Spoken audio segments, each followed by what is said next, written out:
മുല്ലപ്പൂവും പാലും ഒന്നും കണ്ടില്ല. മുല്ലപ്പൂ വെച്ചപ്പോ എനിക്ക് തലവേദനിച്ചു, അപ്പൊ ഞാൻ ഊരിയാൻ കളഞ്ഞു. പിന്നെ പാല് കാച്ചി വെച്ചത് പിരിഞ്ഞു പോയി ചേട്ടാ.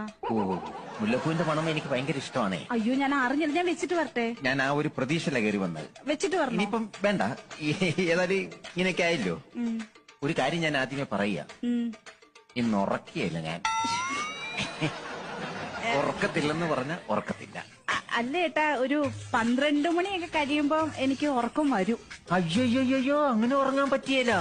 വെളുപ്പിന് 4 മണി വരെ നമുക്ക് ഉറക്കം ഒളച്ചിരുന്ന് എന്റെ 1ാം ക്ലാസ് തൊട്ട് ഇവിടം വരെ ഞാൻ എത്തിയ എന്റെ എല്ലാ ചരിത്രങ്ങളും ഞാൻ പറഞ്ഞു കേൾപ്പിച്ചിട്ടേ ഉറക്കമുള്ളൂ. ഞാനിന്ന് ഉറക്കത്തില്ല. ഞാനിന്ന് ഉറക്കിയെന്ന് പറഞ്ഞാൽ ഉറക്കത്തില്ല, ഉറങ്ങിയെന്ന് പറഞ്ഞാൽ ഉറക്കിയെന്ന് പറഞ്ഞാൽ ഉറക്കിയെന്ന്. പറ, ഞാൻ കേട്ടോളാം. ചേട്ടൻ പറ.